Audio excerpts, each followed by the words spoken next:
So, hello, good morning to everyone. Before introducing our guest today, I would like to introduce you to our guest, because it's important that also she knows who's here today in this cinema.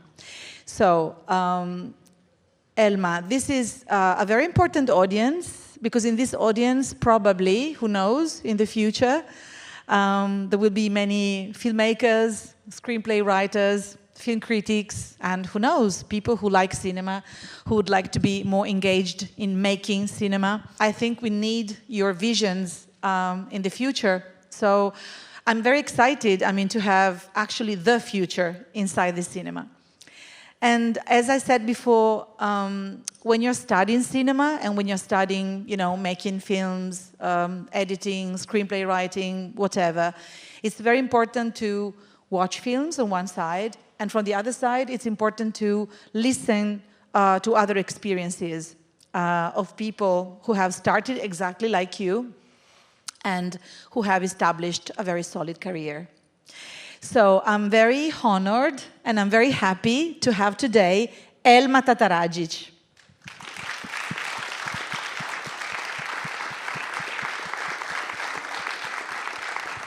Thank you, Nicoletta, and of course, thank you all for coming. I hope we're going to have a nice little conversation and chat about filmmaking and or film loving. Exactly. Well, you should know that Elma, she's not only writing for cinema, so she's not only a screenplay writer, actually a very successful one, but she's also collaborating with the Sarajevo Film Festival, so she's a festival programmer too. She has made actually also films.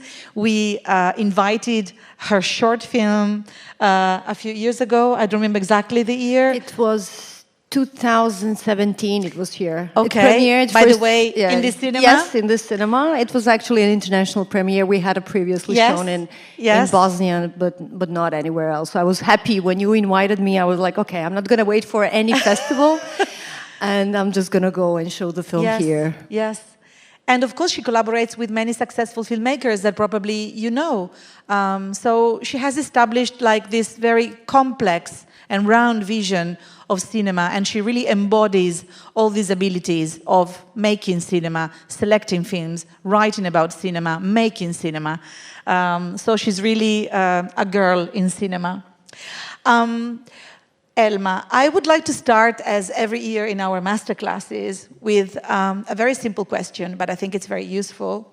For them just to understand the beginning of everything.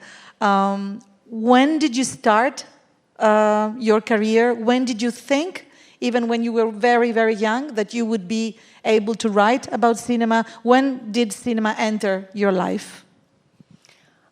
There were several doors to cinema for me, at least. They were all quite early in my life. One was definitely opened by my mother, who was a cinema lover, who is still a cinema lover. She still watches films from Vietnam, from Indonesia. She's a very curious cinema lover. So basically, from very early on, she infected me with this curiosity for cinema around the world. And our favorite weekends would be to, binge films from Friday evening to Sunday evening, if we had enough time for that. My father was traveling a lot, so she was spending a lot of time with me and my brother. And we were also traveling at one point in our life. We lived away from Bosnia, and that was also an important experience because it makes you more open towards other cultures, towards other experiences, but also gives you another view on your own culture and on your own experience, especially if you're coming from a troubled place like Bosnia or ex-Yugoslavia in general. But now, I guess the whole world's becoming a troubled place. And very early on in school, I was always interested in writing. I had many different interests, and at certain points in my childhood, I believed I would be many different things, from a physician to a piano player to many, many, many different things. But what was very constant was that I really loved writing, and I would usually be involved in any school plays, and I would always be the one writing the dialogue, setting up the scenes. But basically, my first serious step towards cinema, we all have these little steps, where we watch films, where we write, where we do things in school, but then you have to take a serious step and try something really hands-on. It was basically in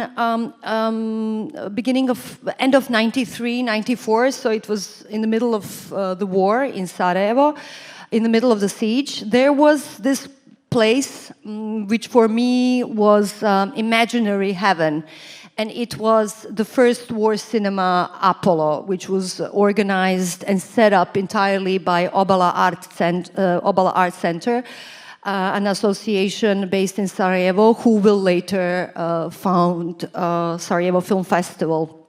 And basically this place was for me a heaven of another world, another place. Outside you had people getting killed, you had no water, no electricity, everything was falling apart. But when you entered this place, it was a place where there were films being shown, there were concerts being made, there were a lot of young people. It's actually a place where the Film Academy is, and it's the stage of the Film Academy, very secluded in the middle of the city, so it was sort of safe because it was in the basement. I mean, nothing was safe, but that was a little bit safer than any other place. It was secluded, it was difficult to get in there. And it was the basement of the Film Academy, but also connected to Obala Art Center, who had the office there. So there was a bar with punk rock concerts of the bands playing in Sarajevo at that time, the cinema, and a lot of young people studying cinema. So basically, when I had the opportunity to go there, it was difficult to get there. During the war, when I had the opportunity, when I entered this place, when I heard this music, when I saw a film there, under these circumstances and conditions, I thought to myself, this is where I want to be. And basically very soon after that, I shared this with my mother, with my parents. I was 16 and a half at that time. And they were like, okay, yeah, interesting idea, but that's like, in another world. But very soon we had in Sarajevo at that time during siege, we had a radio which was very different than other radio stations. Other radio stations were all about the war, people dying there, humanitarian aid getting in, getting out. So for me as a teenager, it was, of course, for my parents, it was for people who were dealing with everyday problems, it was very crucial to hear this information. But for me, it was something that I was not interested in. But there was another radio station called Radio Wall, which was totally different. It was like we were living in New York, if you listen to this Radio Wall. They were joking around with the war, with us not having food or water or electricity. And basically, it was like the cultural hub in terms of the radio. We didn't have, television. We did have television, but there was no electricity. So basically, radio was the only way to kind of get information. And one day on this radio, I heard that Obala Art Center, who is organizing the First War Cinema and all of these concerts where I wanted to be, is looking for someone who speaks English well to help them translate things. They were doing also some exhibitions. And my mom said, okay, sit on your bike, go there, and offer your services. And I did that.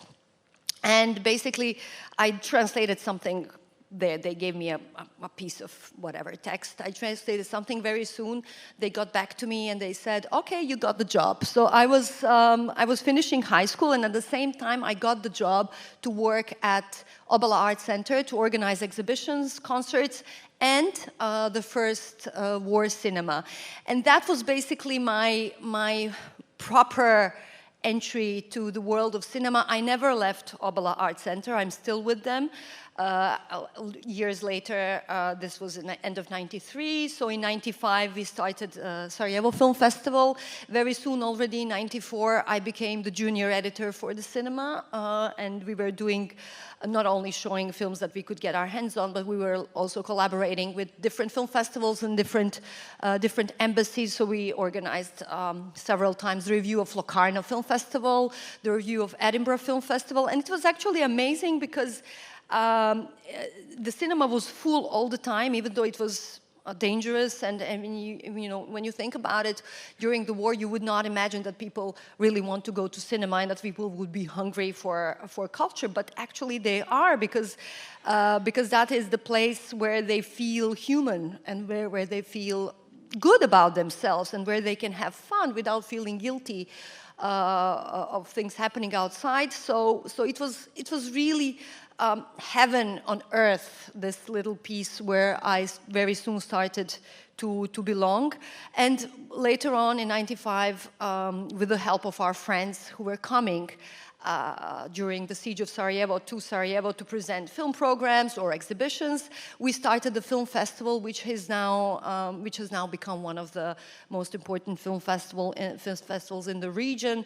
And I'm, of course, still connected to not only in the region, Obala. I might say. I mean, in the world, but in the region, it's one of the best in the world. We are also we are doing well. It has become really really important.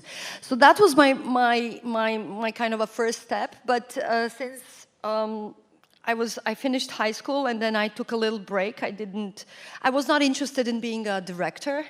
And the year when I finished high school, they were only accepting directing students, and I was not interested in directing. I wanted to be a writer, to be a screenwriter. I was more into this, and also I was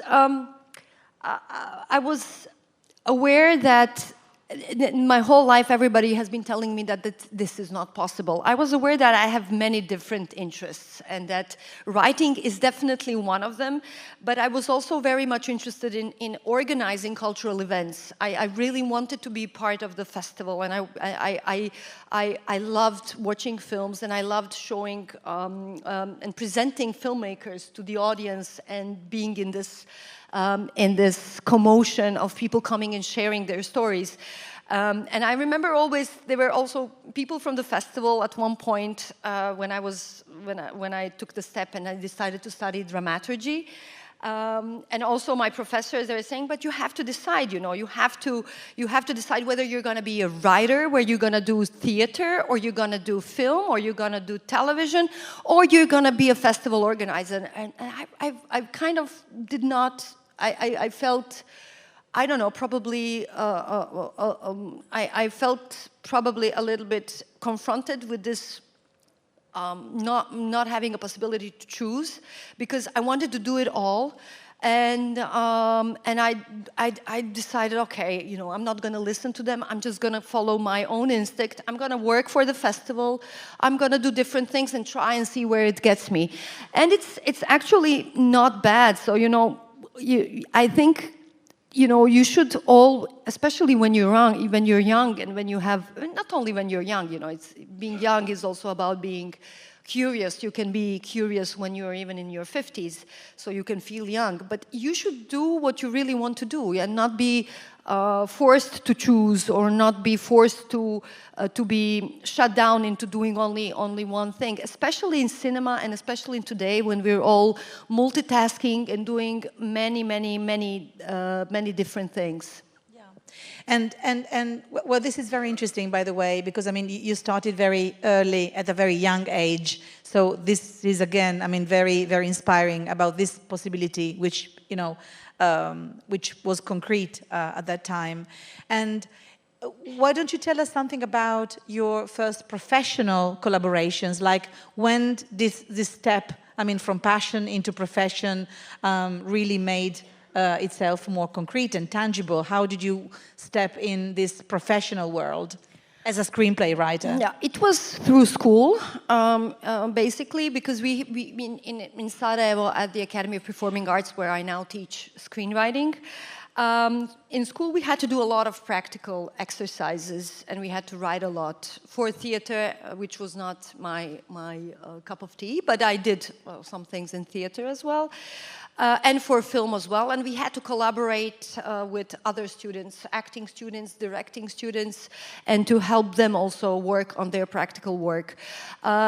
So I did a lot of little things, little exercises, my own little films and exercises. I helped a lot with my colleagues, but my first proper step was with Aida Begić, the filmmaker. We made a short film. It was her diploma film. I was on my second year, and she was, or my third year, I don't remember. And she was finishing directing, and we collaborated on the screenplay of the film My First Death Experience. And nobody really believed in this film. It was. The film was a little bit out in terms of the topic. It was a little bit out of what students at that time were doing, because the war just ended. So basically, most of the stories were quite rough and quite rooted. We loved it, and we screened it in Trieste. Yeah. And we made this film, which was about a comic, a guy who is making comics, and who is actually his comic character, his cartoon comic character is himself. And he actually discovers that he has been buried as a juvenile soldier, that somebody reported that he has died and that he has been buried, and that he cannot get his documents since he's 18 now. But it's not a difficult story. It's very humorous. It's very light on this road to his own identity of proving that he's not dead but alive. He falls in love with another girl. So it has a lot of humor and a lot of easiness in this film, which was quite different from the films that were made even in school at that time, because we were living in this post-war Sarajevo, which was a very dark place and very gray, full of poverty and full of nothing, basically. And just for fun, we applied. Just as a joke, in a way, we sent the film to Cine Fondation. We applied for Cine Fondation. Just let me explain what Cine Fondation is. Cine Fondation is an official section of the Cannes Film Festival, which is dedicated only to diploma films or to films made by filmmakers who are still at school. So it's basically a section to film school students, and it's an incredible section where many talents actually came from there. For instance, Laura Samani, who's a director from Trieste and who won with Piccolo Corpo many awards this year, she had her first short film, screened at the Cine Fondation. So it's an excellent, let's say, way to start your career. It's actually a great program. So if you have a film finished, it's the best place where you can start with your film. But it also gives you, if you're young, you don't know a lot of people. So if you come to a big festival without an agenda or a program, it would be hard to get around. But this, they really take care of you, and they put you where you want to be in your career at that moment. And so we sent our film. And it was the time of fax machines and VHS, and it was not so easy to communicate, especially from Sarajevo. The fax machine was like a little treasure machine, so it was difficult. And one day we got a phone call. They called Aida, the director, and they said that they're calling from Cannes Film Festival and that she's accepted. So she called me back and said, somebody's joking with us from our friends, and they're now calling me and telling me that our film got accepted in Cannes. And we already knew that he's probably him. He's joking us. But these people from Cannes, they called us several times, so we started believing it. At first, we thought it was really a joke. And our film was in, but now we had this big problem. The film was supposed to be shown on 35 millimeter. We shot it on beta. It was, we didn't know, we had 6 months or a little bit less, 4 months to complete the film.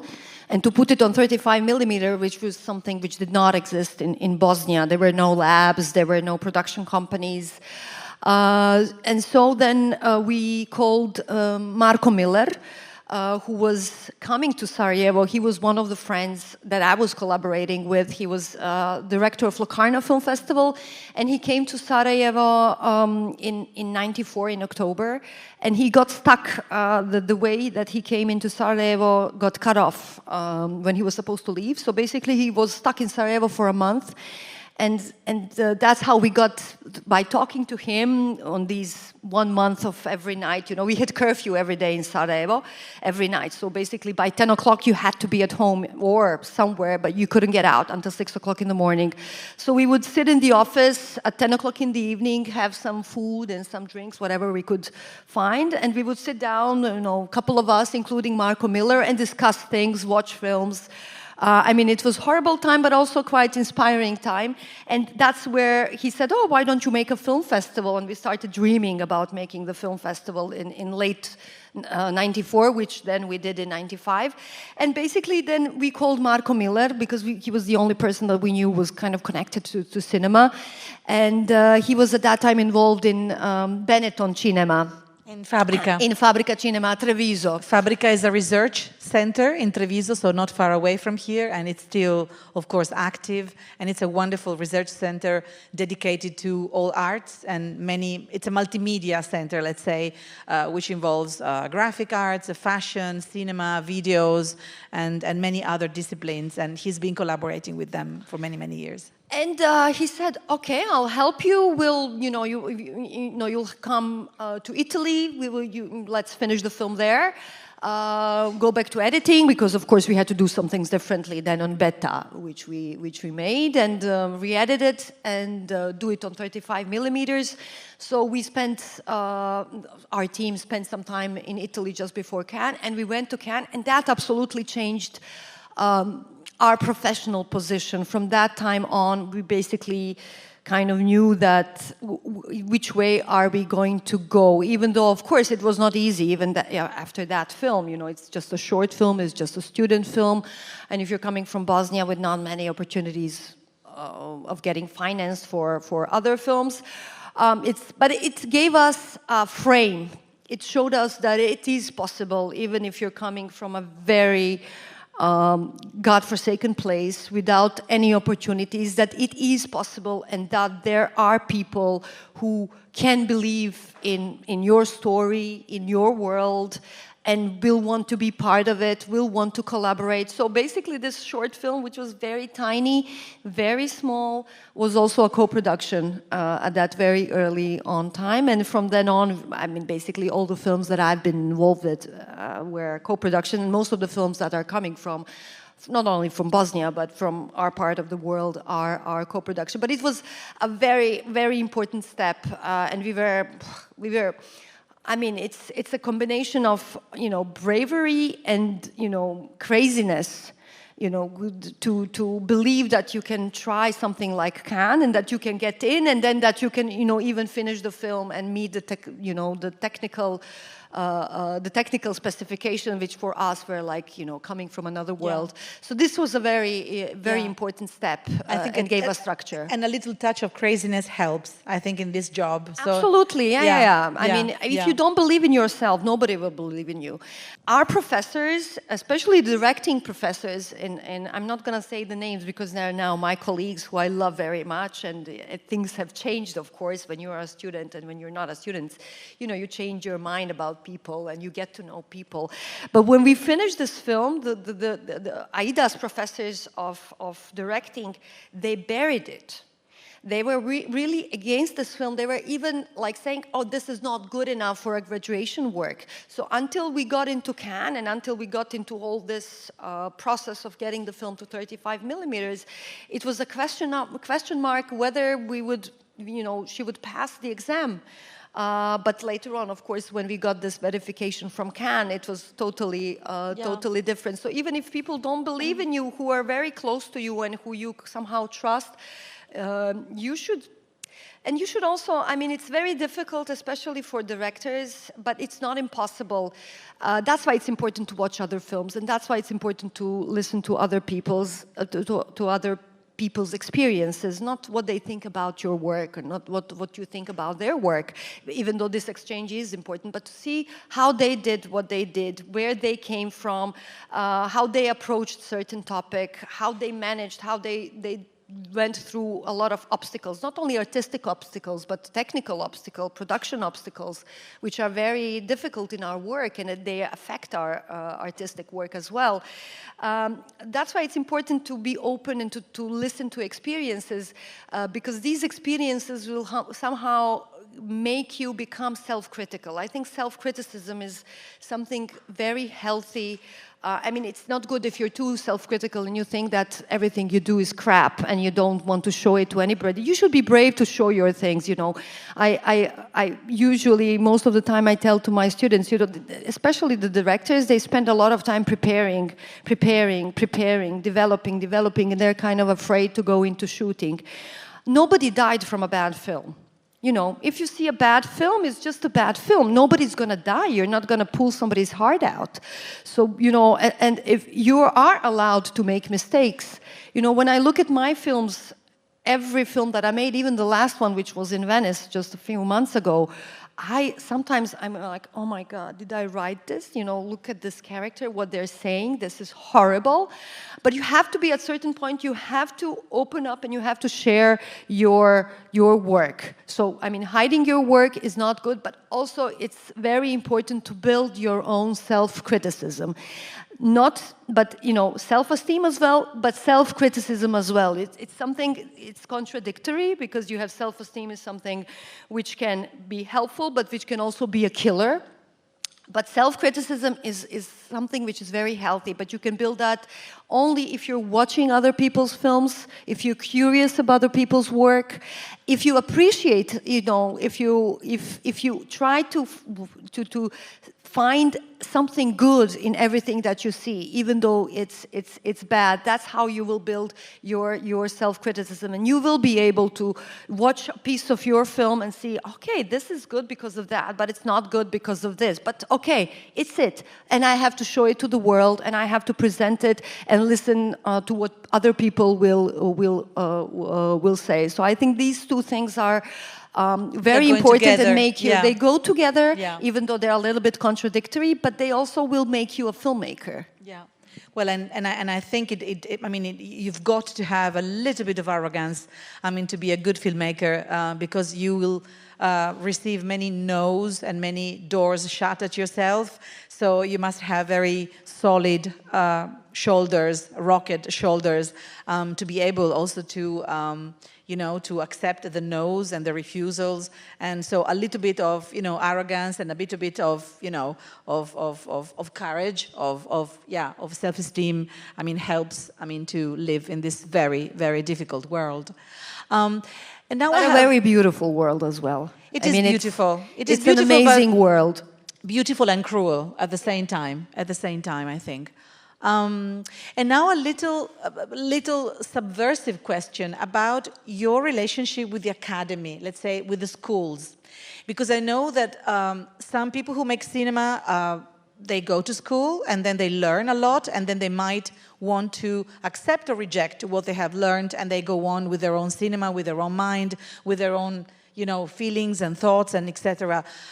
Some filmmakers decide not to go to school, and they can become filmmakers anyway. I mean, artists are artists without education, with education. I mean, there are a lot of examples today of artists that have not benefited from a regular, let's say, film school education, and this does not mean that they're not artists like, all the others. So which is your relationship with schools today? And I'm sorry, because all of you are film students in the audience. But which is your relationship now with the with the academy, with the with the system, with the education system? Well, I have been with, I studied at the Academy of Performing Arts, where I completed my studies there, and 20 years ago or 21 years ago, I don't remember, I became assistant professor for screenwriting, so I do believe in education. I really do believe in education.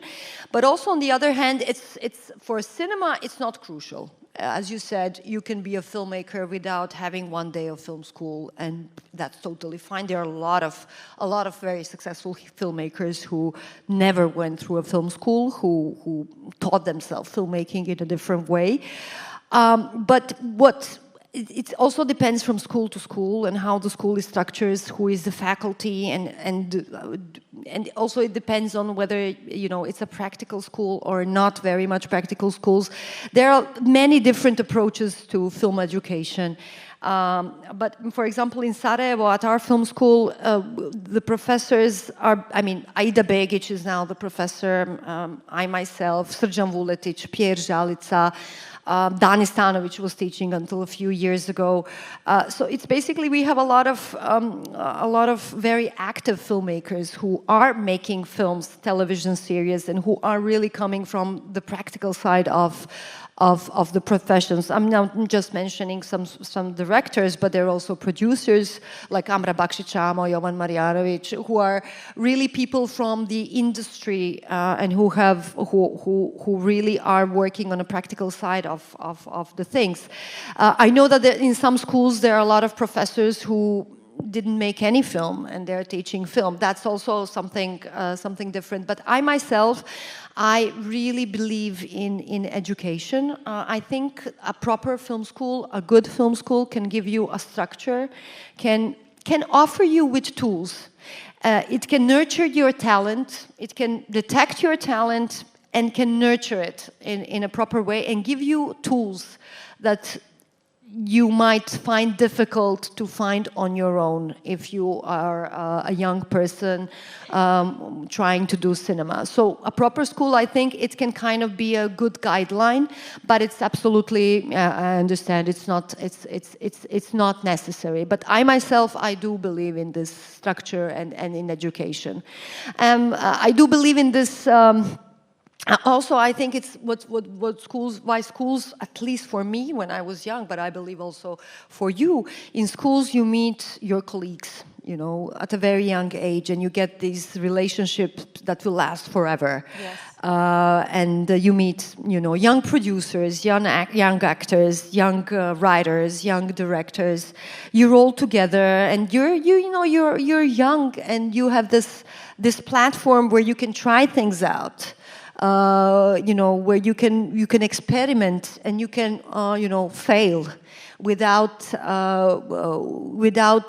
having a producer over your head and without having serious money being wasted.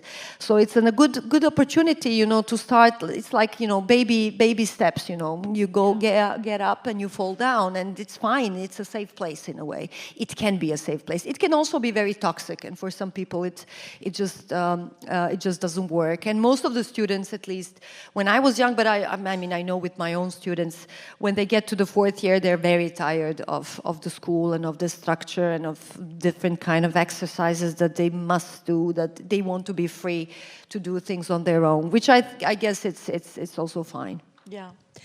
And going back to your experience and to your career and, to your writing,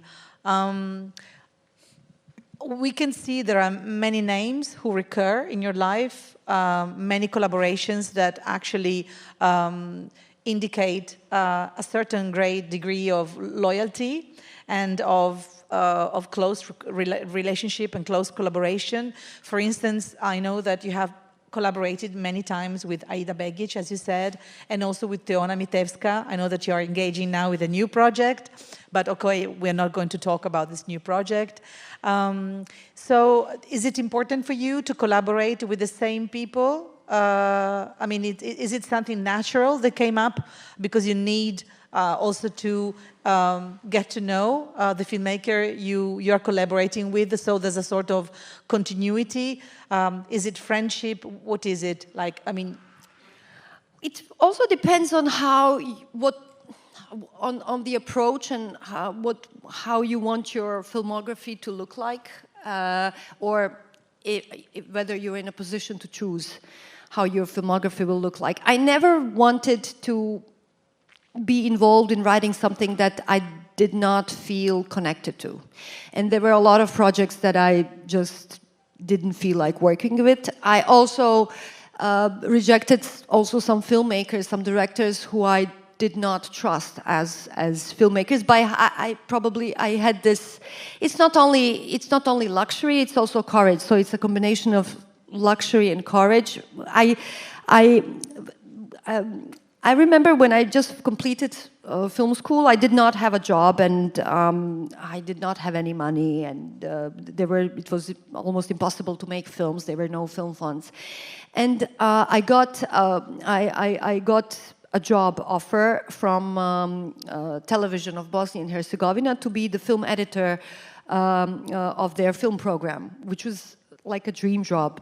When you're like 20, 24, 23, you're watching films and buying them and then, programming them on television. And it was a time when the television was in a good place, not this particular television, not like today.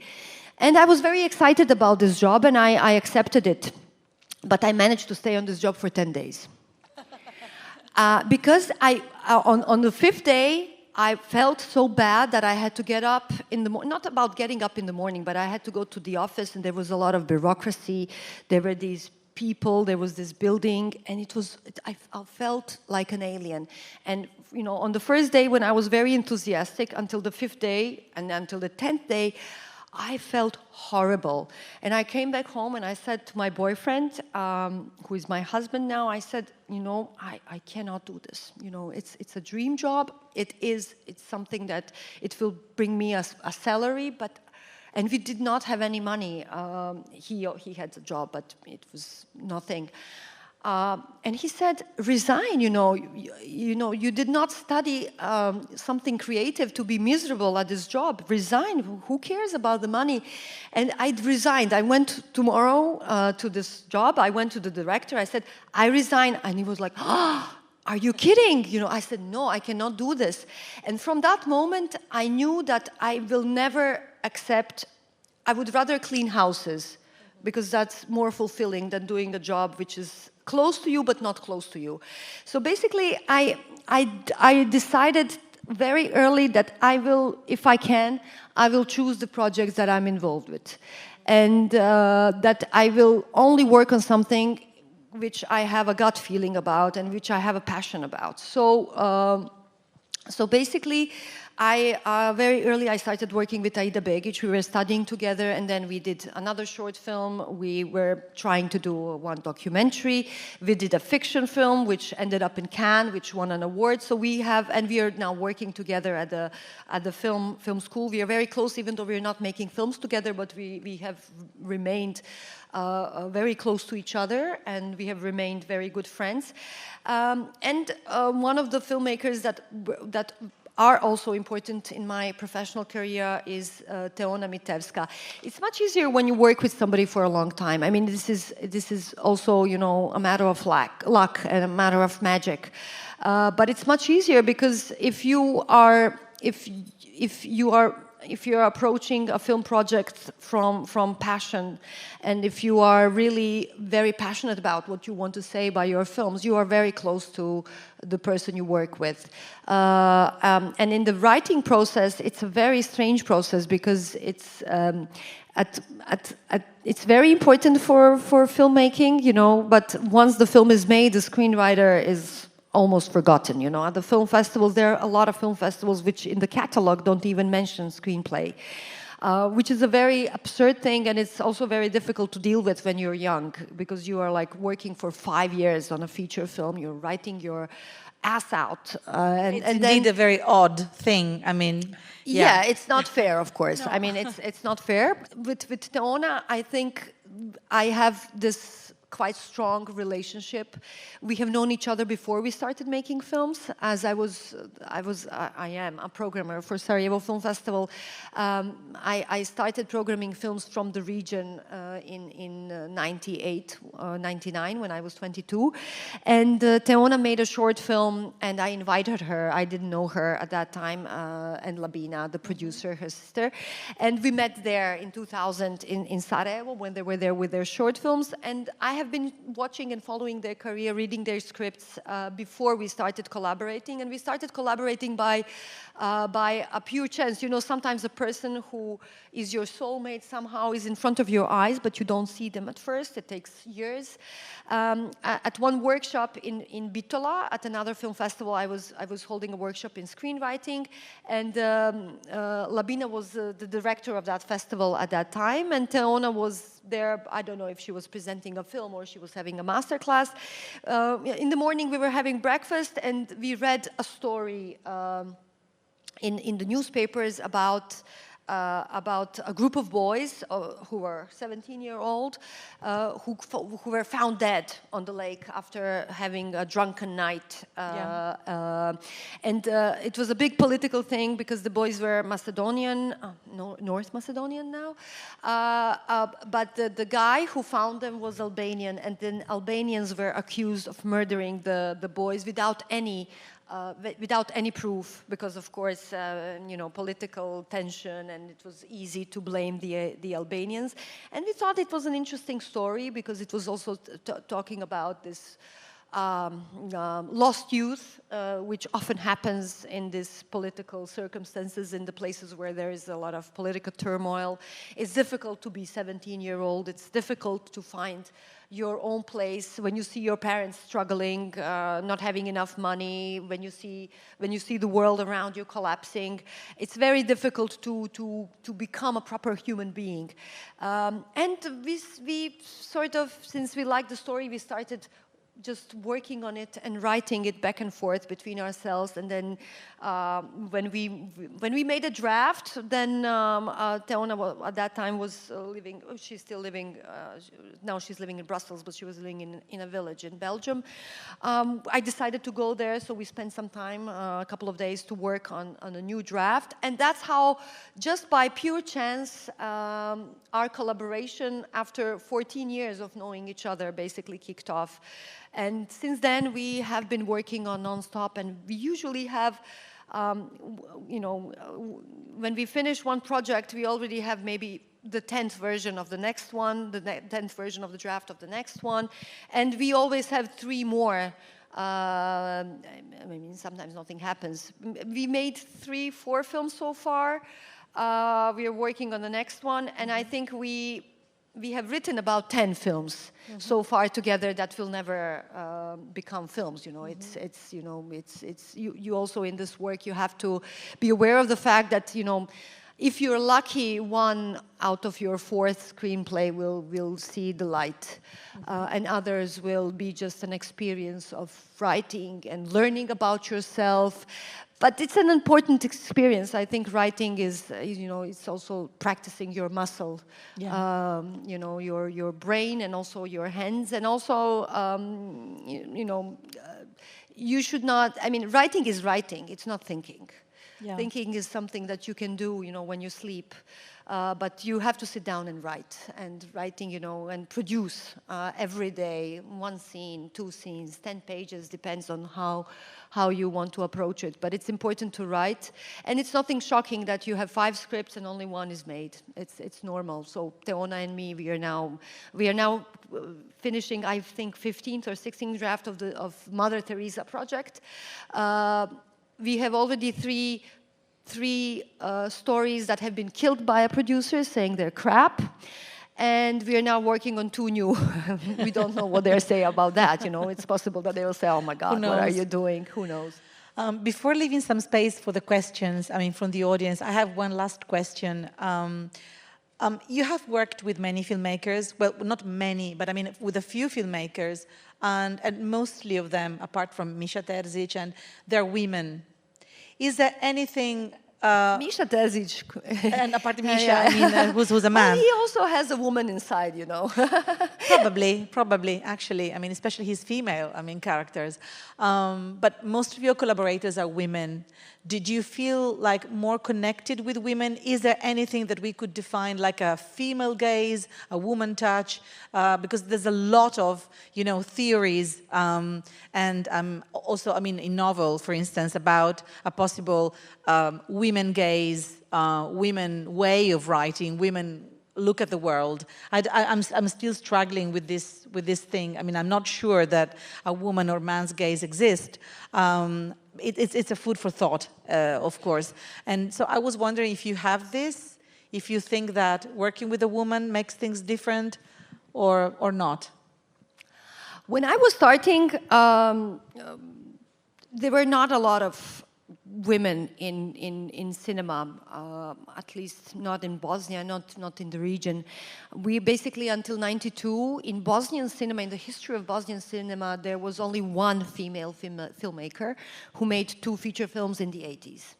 So, I mean, there were only men, and basically this idea of directing films was a very masculine idea in the 90s. Can I add something? Because Rada Šešić is in the audience, and she was assisting Vesna Ljubić. Yeah. And Vesna Ljubić, we dedicated a special space, a special... And that is the woman. Homage, exactly. That is the woman I'm talking about. Yeah, so because last year we actually paid a homage to Vesna Ljubić, who recently died, and she passed away, like last year, 2 years ago. Yep. So Rada Šešić made this homage, at the festival, which was, by the way, very successful. So and Rada is also my colleague at Sarajevo Film Festival. Yeah, Rada programs documentary films. I program feature films and short films. And there she is. Yeah. Thank you, Rada, for coming. Women connection. So sorry. And basically, when I was studying, our professors and young directors, they were very macho. You know, their approach to life was different than a female approach to life. Not only in Bosnia. It was, you know, these guys who walk like this, full of themselves. They're directors, and the students who were male were kind of imitating this kind of behavior. So for women, for girls, it was not possible to imitate. It was a very masculine approach to the world. I own the world approach. And there were, a lot of interesting female students. Jasmila Žbanić was in the class of Aida Begić. Daniela Gogić was also one of them. So there were a couple of them. And somehow it was easier to communicate with women. They were more normal from my point of view. From my female point of view, they were not arrogant about they being right and they being funny and they being... So this has changed a lot. And it has changed exactly because a new generation of female filmmakers have been brought up that showed that this model of behavior is not the only model of behavior. There is another model of behavior. And also now, the female model of behavior opened up a gay model of behavior in cinema as well, which did not exist before. You know, they were gay filmmakers before, but they're hidden. They were not talking about it. Now our students are quite open about their sexuality, even though our society is still not. And at least in the film school, they are comfortable with being different. Communicating with women, as I am a woman, was much easier, and it was a natural collaboration that women were collaborating among themselves and then building a new kind of model of behaving within the filmmaking industry. And now female filmmakers are quite strong in Bosnia, maybe even stronger than the male filmmakers, I must say, and they often feel they are the minority, and that the male view is kind of missing in Bosnian cinema, but that is a different story, which I think is not entirely true. But what has happened also is that the female characters in our films have totally changed. You know, before 98, 1998, before 2000, basically, there was not even one film with a feature film with a female character in the main role. They were all about men, and females were either mothers or lovers or something like that, objects mainly. So this has entirely changed. I was about to ask you this because, by the way, in your screenplays, many women are. I mean, many women. You have many women protagonists, and they're very strong, very complex. I really can connect with all of them if I think about Petrunia or The Happiest Man in the World, but and not only those. So something has really changed. Yeah. But when I make films, when I think about the stories that I make, I mean, it's not a conscious choice that I say, okay, I will make a film about a woman. It's just something which is more natural to me than making a. But I'm not saying that I will not make a film about men. I don't know, So it's not a conscious decision. It's more like, write what you know and what's close to you in a way. But I have worked with other filmmakers, not only women. I've worked with Misha Terzic, the Serbian filmmaker. We made a film together, Stitches, and it was an amazing experience. It was really great. But also at the center of the story is a woman, and it's a very female story, female-driven story. Now I'm working on two projects. Now we have this television boom in Sarajevo, and I'm on one project, which is Jasmila Žbanić project. I'm a writer. But it's entirely directed by Alen Drljević and Ermin Hamzagić, who are men both, and it's a very nice collaboration. And another television series on which I'm a writer and creator.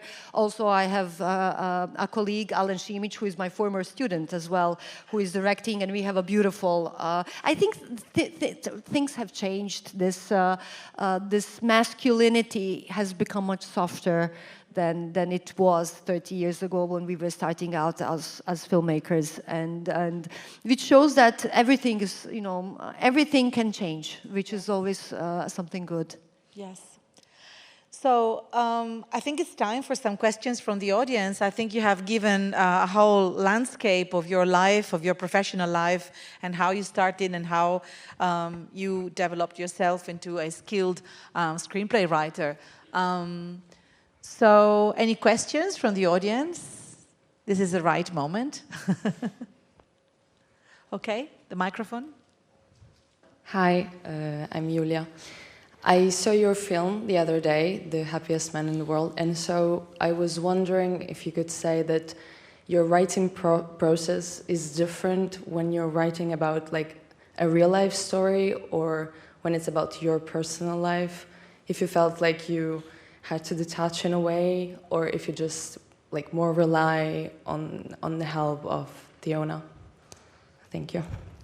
Well, the previous film that I've made have always have kind of inspiration in real life stories, from Snow to When the Day Had No Name, or Petrunia. Stitches was in particularly made on a true story, but we always kind of were inspired by real life. But yes, the last film is in a way the most personal, because it's the story from real life is my story. The thing is that it took me a lot of time and a lot of, I mean, what happened to me with this story was something which happened to me in 97, end of 97, beginning of 98, when I met this person who have probably shot me during the war. So it took me 20 years, more or less, before approaching the script to find this distance, which is, I think, very crucial and very important. I think it was very important that Teona directed this film, because she's Yugoslavian, and she feels Yugoslavian as I feel Yugoslavian, but she's not Bosnian, she's North Macedonian, so the identity is a little bit different than mine.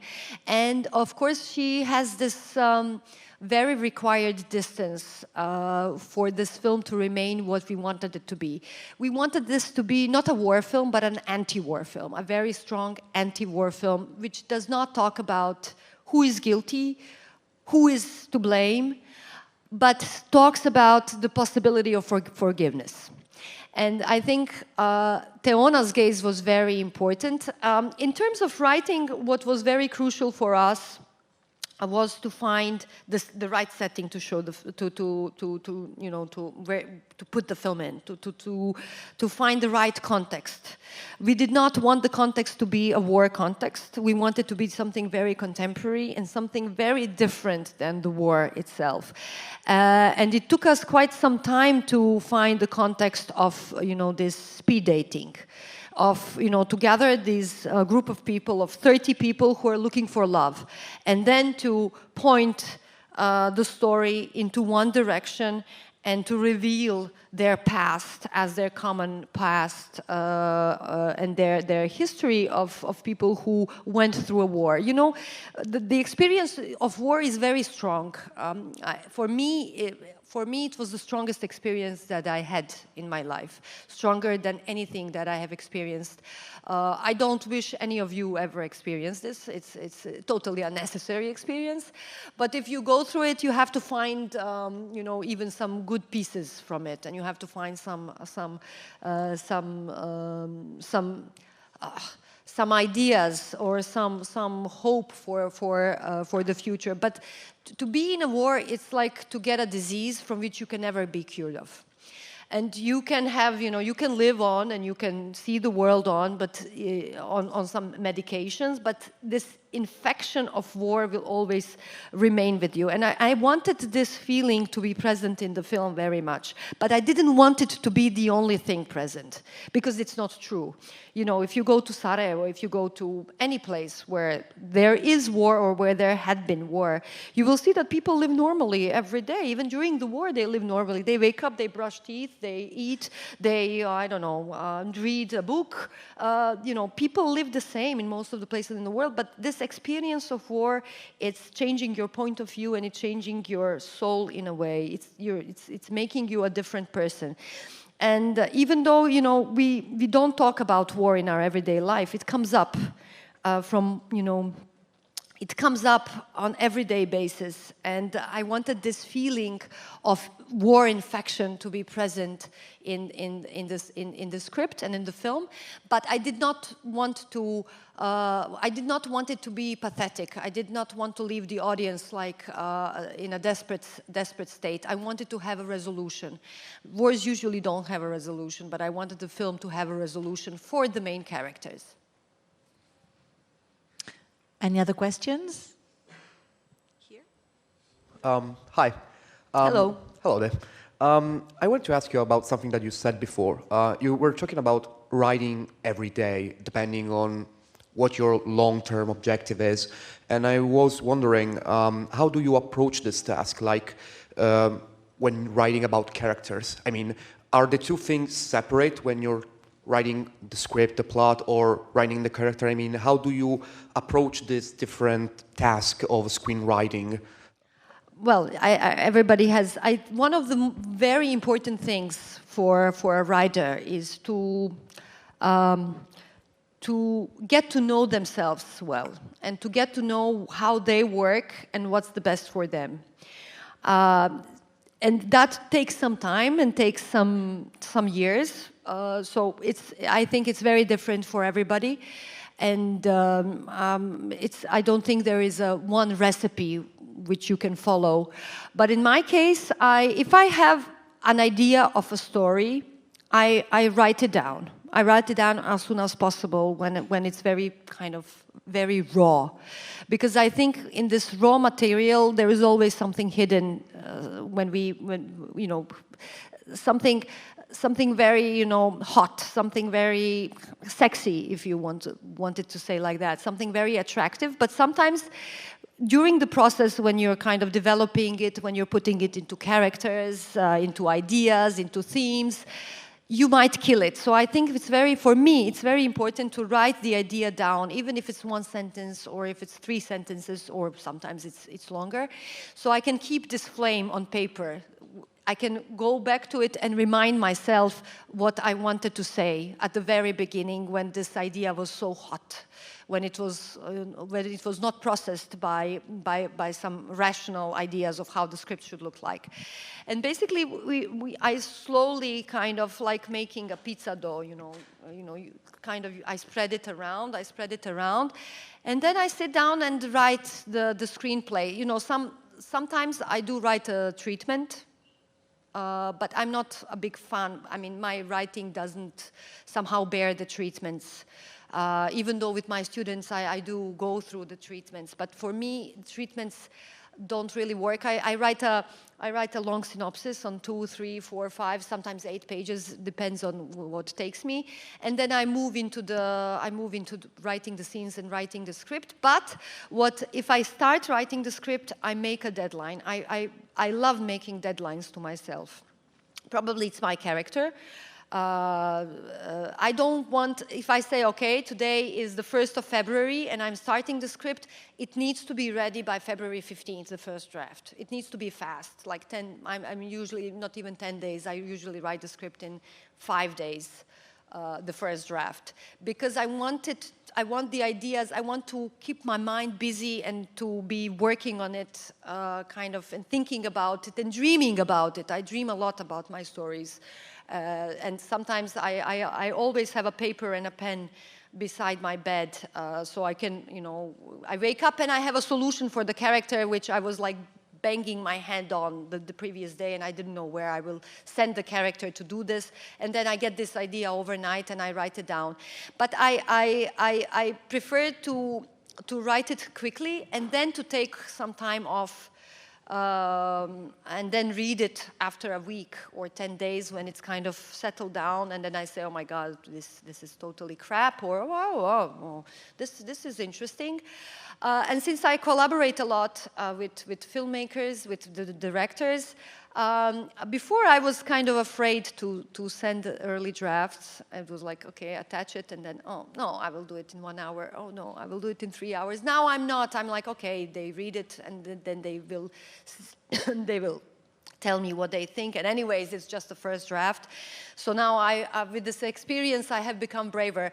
But it's important to keep up the flame. But you can only keep up the flame if you write. If you make big breaks between your first act and your second act, or between page 10 and page 50, I mean, somehow for me it doesn't work. But as I said, I mean, you have to find your own modus operandi. It's very important for a young filmmaker to see what works for them. To see what is their best time to write. Is it morning? Is it night? Is it day? Is it in a quiet room? In a busy room?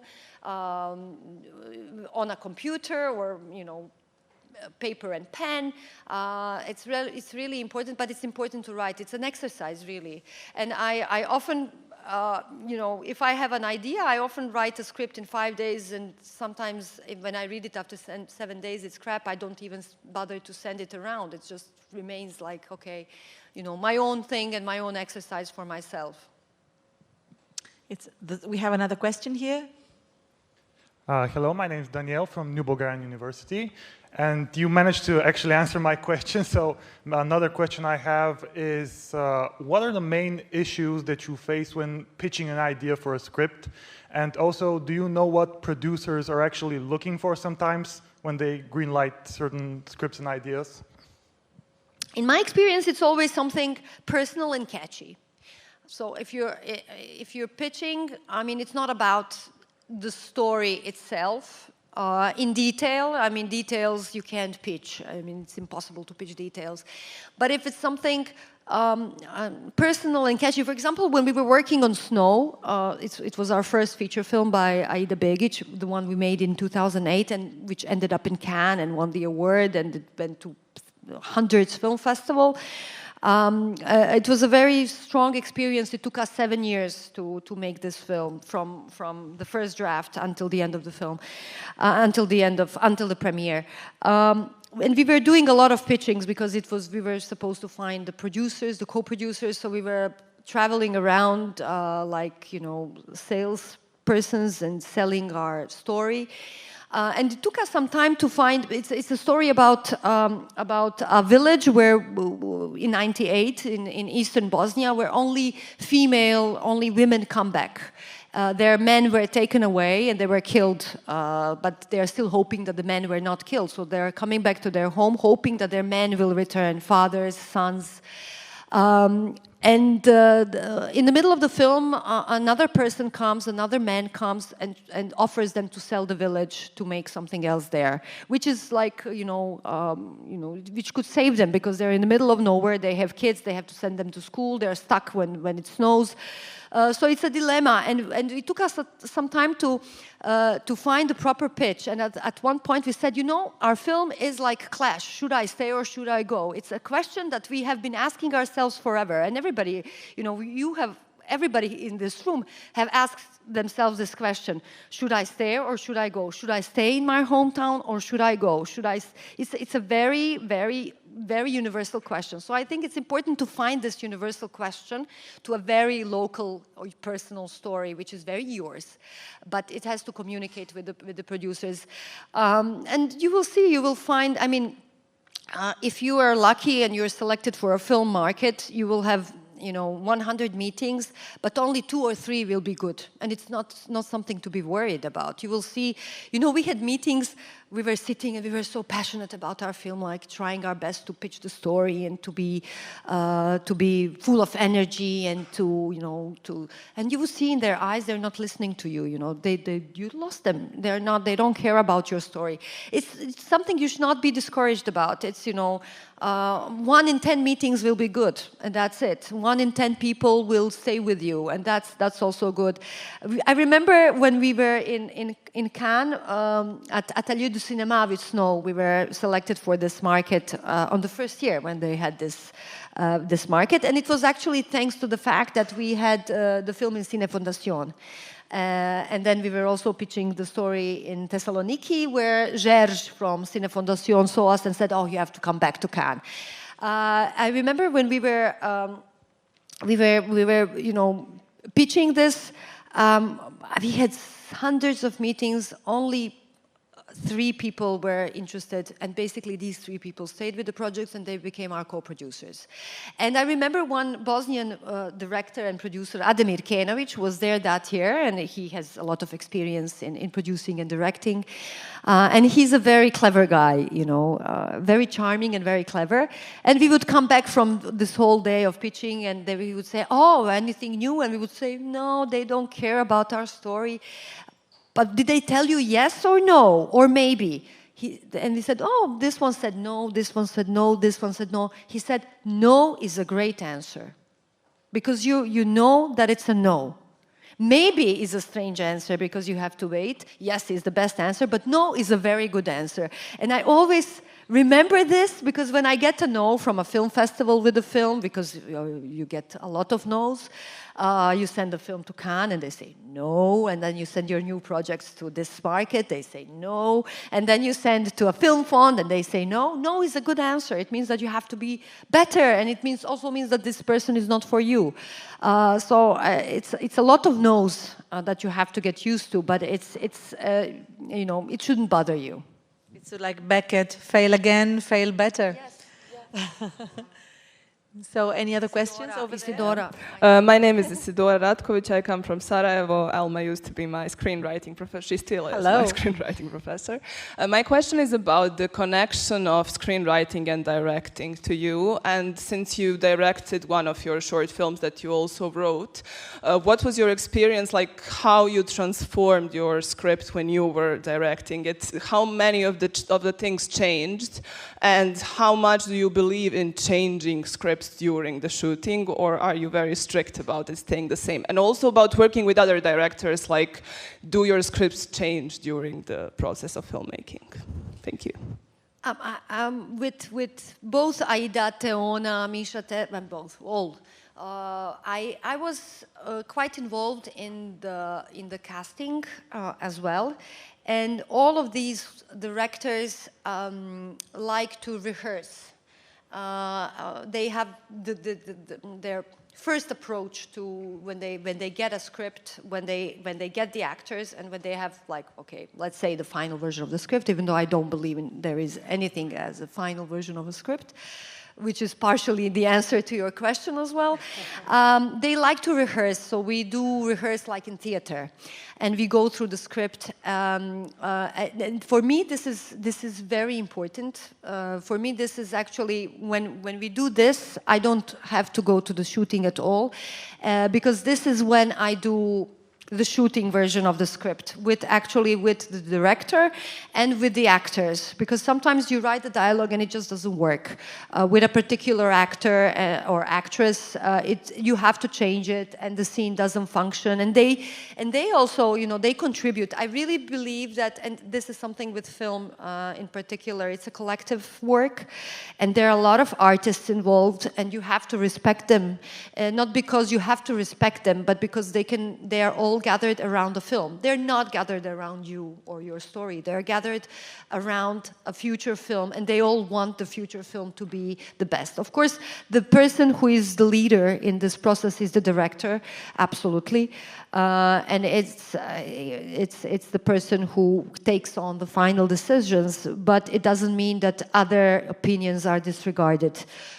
Including the actors, the costume designer, the set designer, the editor. I really appreciate the opinions of the editor. I believe we do the same job in a way, the screenwriters and the editors, and I always have a very good collaboration.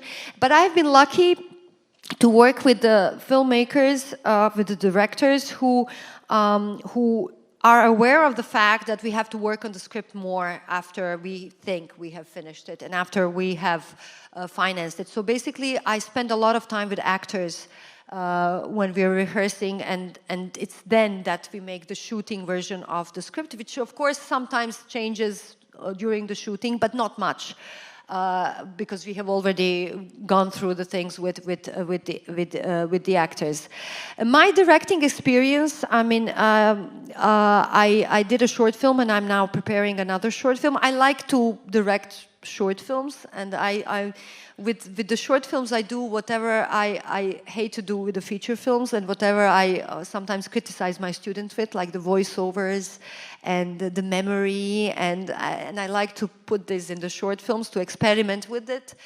And I know that the directors will hate me for that, but for me directing is much easier than producing and writing.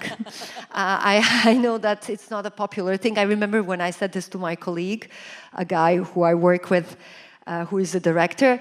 He was so mad, he was screaming at me in the middle of the bar, like, how can you say this? I said, yeah, I'm sorry, I produced a feature film.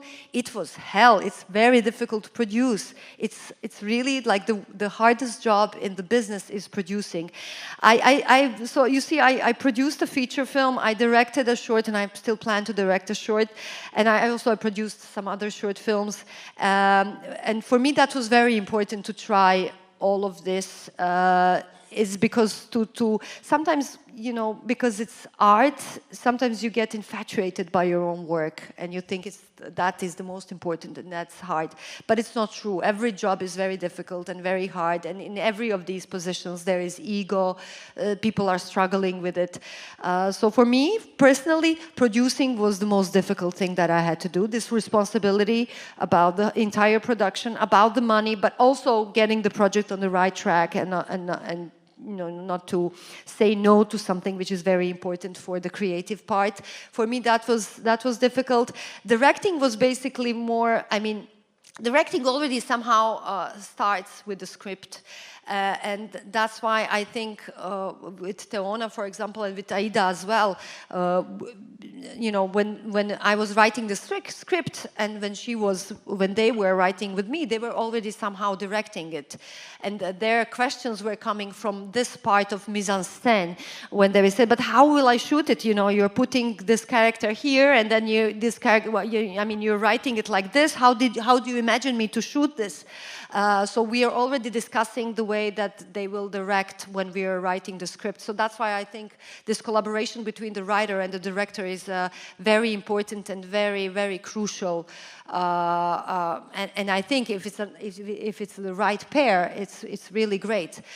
And of course, things change, and sometimes during the shooting, I don't believe it's not a Bible, it's not Quran, you know, the screenplay. Thank God, and thank God we should be able to change it. If it doesn't work, it's better to change it than to shoot something which is not good. So I don't believe that, and I'm never sad when I say, oh my God, but this scene didn't end up in the film. I don't have this kind of. The film is important, you know. Once the film is good, then everything else doesn't matter. And I'm also involved in the editing, especially with Teona. With Misha as well, it was the case, but with Snow, of course, it was. I was also the producer, so of course I was involved in the editing. But Teona really wants me to be there, and I often travel to the editing room. I mean, this last film that we did, it was edited in Denmark, and I saw all the drafts, all the assembly cut, the first cut, the second cut, and we discussed a lot about things, about little details, about music. I was very much involved. Also in as you can see, screenplay can last until post-production, so it's a never-ending process. But for example, with the television series that I'm now working with Jasmila Žbanić, as I'm only a writer there, I'm not so much involved. It's a different process because it's television, and I don't mind. I mean, I see the assembly when it's finished, but I'm not involved in the process during the shooting and during. I was at the rehearsals a couple of times. It's different because it's faster and it doesn't go into detail so much, and it's like not like, you know, film is like one in a lifetime chance for you to tell this story, tell this particular story. You will never, once you have this opportunity to tell the story, you will never have it again. So it's not like television. Any more questions before approaching the end of this wonderful masterclass? One there. I wanted to ask you about cinema and conflict because I think, for example, in literature, one of the greatest war novels is Homage to Catalonia by George Orwell, because he managed to narrate and bring up all the nonsense and the absurdity and the tragicomic aspects of a conflict, of a war. So my question is, do you think that stressing out the irony or the tragicomic of a conflict is a good way to convey and to narrate, even in cinema, a conflict? And what are your recipes in dealing with this subtle balance between, you know, telling something with an irony and dealing with the fact that a conflict is a very serious matter? I think irony is very important because it opens up the possibility of other opinion, which I think is the crucial thing. And I think cinema is beautiful because it has this possibility of you know, telling an idea but also opening it up to other opinions. So I think irony is crucial, unless you're writing a genre, of course, and then you have to follow a certain form, and you're writing a horror film. But even there, you can play with the irony. It also depends what you're talking about. I think, I mean, for me, films are a way of communicating. They're not a way of telling, oh, the world is like this. Because I think that doesn't exist, and I think this the truth as one truth, it doesn't really exist. I think we all have our own truth. I think we all have our own opinions, and the ability to share them and the ability to exchange them is I think something precious. And I think this is what the cinema is. And I think a good film is a film which opens up many questions, which opens up many ideas about a certain conflict, be the conflict be just as a dramaturgical thing, or a conflict between the characters or between the worlds. So without the irony and without this a little bit detachment from your own opinion, it would not be possible. So I think it's very important to have this. Irony always brings a little bit of a distance and also a possibility of other opinions, which I think is crucial for any art, but especially for film. I think that's why film is so beautiful, because it opens the floor for a discussion. And it adds, I think, an interval, a pause. You know, if you have a drama, maybe some ironical moments, some moments of humor. I mean, they create this kind of detachment and a moment of pause. You need to breathe before, you know, other scenes, before the development of the screenplay. So yeah, it's a wonderful device, also a narrative device. I think we have reached a moment that the masterclass can be ended. I think it was more than an hour. And I just ask Elma if you have one last comment, one last suggestion or a piece of advice for all these future girls and boys that will make cinema, that will write about cinema, that will write or direct films. I mean, if you have any, I don't know, any last message, like a message in a bottle that we are going to throw in the sea. Make films, make films. No matter how hard it seems, just make them. Make films. Wonderful. Thank you, Elma. Thank you all.